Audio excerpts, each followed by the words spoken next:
Hello बच्चों, नमस्कार। आप जुड़ चुके हैं राकेश कुमार के साथ। आज का सेशन आप लोगों के लिए बहुत ही महत्वपूर्ण होने वाला है, क्योंकि इसमें हम समझने वाले हैं कक्षा 9 विषय गणित की प्रश्नावली 4.2 को। तो आइए शुरुआत करते हैं पहला प्रश्न से। पहला प्रश्न है, निम्नलिखित विकल्पों में से कौन सा विकल्प सत्य है और क्यों। और यहाँ पर इक्वेशन है y = x+5 का एक अद्वितीय हल है, केवल 2 हल हैं, अपरिमित रूप से अनेक हल हैं। तो यहाँ पर जो समीकरण दे रखी है, दिया गया समीकरण y = 3x+5 है और y बराबर 0 के लिए जहाँ आप लिखेंगे तो y बराबर 0 के लिए x + 3x+5 = 0, क्योंकि हमने वहाँ पर y की जगह पर कितना लिख दिया है, 0 लिख दिया है। तो 3x+5 = 0, तो 3x = -5 और ये हो जाएगा x = -5/3। तो देखिए y का मान आपने कितना लिखा, y का मान लिखा है 0 और x का मान कितना निकला समीकरण में डालने पर 5/3, वो भी माइनस का। तो ये इसका हल हो गया, इसलिए x का मान पहले लिखा जाता है -5/3, 0। ये जो है एक हल हो गया, यानी इस समीकरण का एक क्या है, ये हल है, एक हल है। अब देखिए, यदि हम x बराबर यहाँ 0 लिख देता हूं, x = 0 के लिए तो इसी समीकरण में मान डाल दिएगा y = 3x+5। तो y का मान आप पता करिएगा, y = 3 × 0 + 5। तो ये तो 0 हो गया, तो y = कितना हो गया, 5। तो आपको यहाँ पर हल मिल गए। x का मान आपने 0 लिखा तो y का मान निकल गया है 5। तो यहाँ पर जो हल हो गया वो आया 0,5। एक और हल है, एक और हल है, ये निकल गया। अब यहाँ पर हम x के लिए मान चेंज कर रहे हैं, x का मान लिख रहे हैं x = 1 के लिए, x = 1 के लिए। अब x = 1 के लिए y की वैल्यू कितनी लिखेंगे, तो ये हो जाएगा y = 3x+5। y की जगह पर हम यहाँ पर y लिख लेंगे, x की जगह पर हम 1 लिख लेंगे और ये 5 लिखेंगे। तो ये आंसर आपका मिल गया y = ये 3 और +5 मिलके हो जाएगा 8 हो गया। तो अब यहाँ पर जो हल निकला वो हल आया, यानी कि 1 x का मान है देखिए यहाँ पर, और y का मान है 8, तो कॉमन हो जाएगा 8। ये एक और हल है, एक और हल है। अब जैसे यहाँ पर हम ये स्पष्ट रूप से x के विभिन्न मान, जैसे x का मान हमने यहाँ पर 0 लिखा, फिर 1 लिखा, तो y का मान भी हम अलग अलग प्राप्त करते हैं। देखिए x का मान यहाँ हमने देखो 0, पहली टर्म में तो 0 रखा तो y का मान 5 निकल गया, फिर x का मान हमने 1 लिखा, y का मान 8 निकल गया। तो ये y का मान अलग अलग प्राप्त करते हैं, इसलिए x का चुना गया मान y के साथ मिलकर दिए गए हल का दूसरा मान निकलता है, यानी कि x का यदि मान कोई चुनते हैं तो y का कोई दूसरा मान निकल जाता है। तो इसलिए दो चरों वाले रेखिक समीकरण के अनेक जो है हल हो सकते हैं। जैसे जैसे हम x के मान यहाँ पर चेंज करते जाएंगे तो y की वैल्यू क्या होती चली जाएगी, अलग निकलती चली जाएगी। तो इसलिए यहाँ पर विकल्प जो हमारा है वो 3rd नंबर, कौन सा, ये अपरिमित रूप से अनेक हल हैं, ये ऑप्शन सही हो जाएगा। जैसा कि आप देखे हैं कि यदि x का मान हम 0 लिखते हैं तो y का मान 5 निकलता है, x का मान 1 रखते हैं तो y का मान 8 रखते हैं। इस तरह से x के मान आगे हम बढ़ाते चले जाते हैं तो y की वैल्यू भी अलग अलग निकलती चली जाती है। इसलिए ये जो है इस जो ये आपकी दो चरों वाली रैखिक समीकरण है उसके अपरिमित रूप से अनेक हल हैं या अनेक हल होते हैं। आइए दूसरे प्रश्न में को देखते हैं। दूसरा प्रश्न है निम्नलिखित समीकरणों में से प्रत्येक समीकरण के 4 हल लिखिए, यानी कि आपको इसके 4 हल निकालने हैं। कौन कौन से 4 हल हैं? तो सबसे पहले देखिए यहां पर दिया गया समीकरण है फर्स्ट में 2x plus y is equal to 7। तो यहां पर x का मान हम लिख देते कितना 0, तो ये हो जाएगा 2 into 0 plus y is equal to 7। ये मान क्या निकल जाएगा, ये 0 हो जाएगा, plus y is equal to 7 और y का मान निकल जाएगा 7। तो एक हल आपको यहां से पता चल गया, ये हो जाएगा 0,7। तो 0,7 ये एक हल हो गया। अब हमको निकालने तो इसमें थे प्रत्येक में से 4 हल निकालने हैं। तो अगला देखिए, यदि हम x की वैल्यू यहाँ पर 1 लिख देते हैं, x की वैल्यू कितनी, x की वैल्यू यहाँ पर हम 1 लिख देते हैं, x बराबर 1। तो 1 लिख दीजिए, तो 2 into 1 plus y is equal to 7। तो ये जाएगा 2 plus y is equal to 7। तो y is equal to 7 minus 2 पक्षांतर कर दीजिएगा, तो y इज इक्वल टू कितना हो जाएगा 5। तो एक हल आपका निकल गया, ये हल निकला। x का मान कितना है, x का मान आपने 1 डाला है, तो y की वैल्यू कितनी निकल गई, y की वैल्यू निकली है 5। तो ये हल निकल गया 1,5। तो ये हल ये हो गया, एक यहां से और एक यहां से। अब तीसरे में कोई भी मान डाल सकते हैं। यहां पर हमने जैसे x की वैल्यू लिख दी 2, तो 2 लिखी रखने पर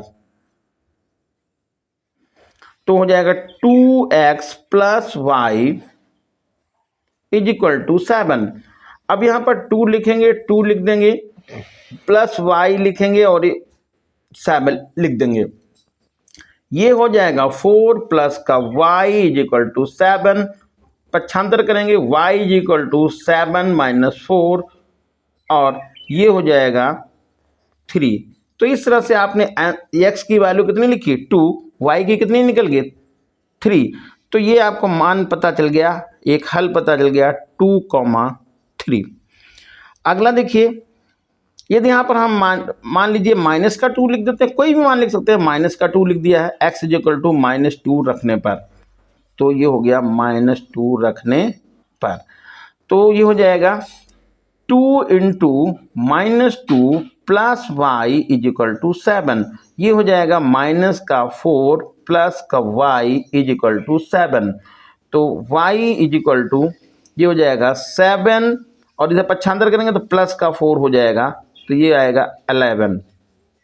तो एक हल यहाँ पर आपको पता चल गया, x, y यानी हल जो लिखना है, तो ये x का मान पहले लिखते हैं माइनस का 2,11, तो ये हल निकल गया।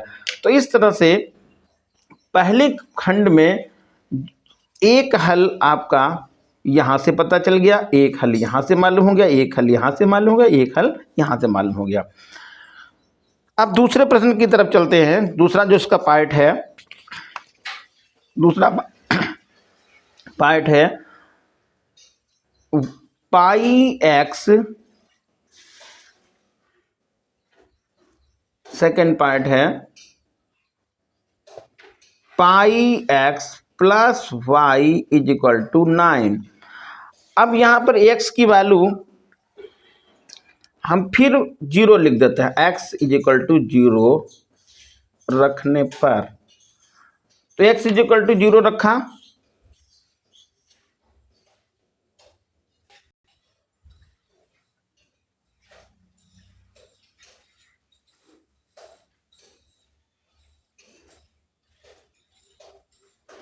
x इज इक्वल टू 0 रख दिया, तो यहां पर क्या लिखेंगे 0,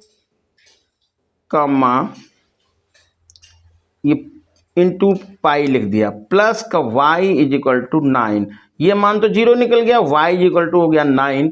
तो आपको जो हल निकल गया पता चल गया, वो हो गया 0,9। अगले में x x का मान हमने x इज इक्वल टू जैसे कि 1 लिख दिया, तो 1 रखने पर क्या होगा, ये हो जाएगा pi into 1 plus y is equal to 9। तो ये हो जाएगा pi plus y is equal to 9, y is equal to 9 minus pi. तो ये वाई का मान ऐसे निकल गया। अब हल लिखना है तो हल लिखे, यहाँ पर हो जाएगा 1 कामा 9 माइनस पाई, इस तरह से लिख सकते हैं। या फिर ऐसे कर सकते हैं, यहाँ पर पाई का मान आप लिख दीजिएगा 3.14, पाई का मान 3.14 इसमें डाल दीजिएगा और घटा के तब भी यहाँ पर हम लिख सकते हैं। अगला देखिए, जैसे y का मान यहाँ पर हम x का मान अगले स्टेप में 2 रख दिए हैं, x इज इक्वल टू 2 हो गया।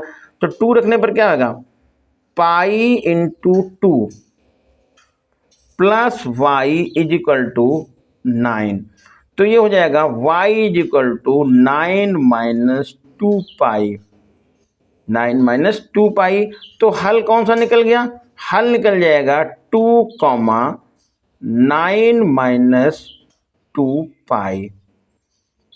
तो ये आपको तीसरा इसका नहीं, पहला ये हल मालूम हो गया, दूसरा हल ये पता चल गया, तीसरा हल ये पता चल गया। अगला यदि हम x की वैल्यू यहाँ पर -2 रख देते हैं, x इज इक्वल टू -2 रखने पर, तो -2 रखा तो हो जाएगा pi x plus y is equal to 9। यहाँ पर माइनस का 2 रखेंगे तो pi into -2 plus y is equal to 9। तो हो जाएगा ये -2 pi plus y is equal to 9। तो y is equal to 9 plus 2 pi. अब यहाँ पर जो निर्देशांक पता चल गया, यानी कि जो हल पता चला, वो आ जाएगा -2 कमा 9 प्लस 2 पाई। तो इस तरह से ये 1, 2, 3 और 4 चारों हल आपको पता चल गए हैं।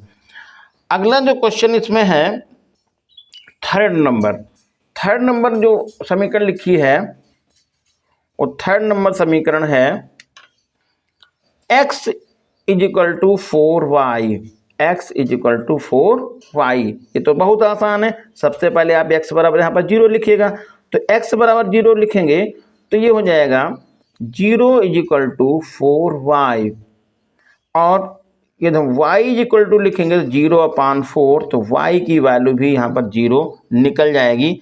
तो इस तरह से आपको ये पहला जो हल पता चल गया वो हो गया 0,0, जिसको हम मूल बिंदु भी कह सकते हैं। अब सेकंड पार्ट देखिए, इसका सेकंड निर्देशांक कैसे निकालेंगे। समीकरण क्या थी, समीकरण है x is equal to 4y, x is equal to कितनी है 4y। तो x की वैल्यू 0 लिख दी, अब x की वैल्यू यहां पर 1 लिख दीजिएगा। x का मान 1 लिखे तो x इज इक्वल टू 1 रखने पर, तो यहां पर 1 हो गया, यहां पर हो गया 4y, तो y इज इक्वल टू हो जाएगा 1/4। तो जो यहाँ पर हल हो जाएगा वो 1,1/4, यानी 1 इंटू 1/4। अगला जो चौथा इसका हल है, यहाँ पर लिख देते हैं x इज इक्वल टू 2 लिख दीजिएगा। तो हो जाएगा 2 इज इक्वल टू 4y, तो ये हो जाएगा 4y is equal to 2/4, cancel कर दीजिएगा, y इज इक्वल टू 2/4 हो जाएगा, तो 1 और ये 2 हो जाएगा। तो इसका ये हल हो जाएगा आपका 2,1/2। तो इस तरह से ये इसमें हल। और चलिए एक निकाल लेते हैं, जैसे यहाँ पर हमने लिख दिया x इज इक्वल टू 3, तो जब 3 लिखा तो ये हो जाएगा 3 इज इक्वल टू 4y, तो y इज इक्वल टू हो जाएगा 3/4। तो यहाँ पर हल आपको पता चल गया 3,3/4। और इस तरह से इसमें ये हर एक समीकरण के 4 हल निकाल दिए हैं हमने। चैनल को आप लोग शेयर कीजिए, सब्सक्राइब कीजिए। धन्यवाद।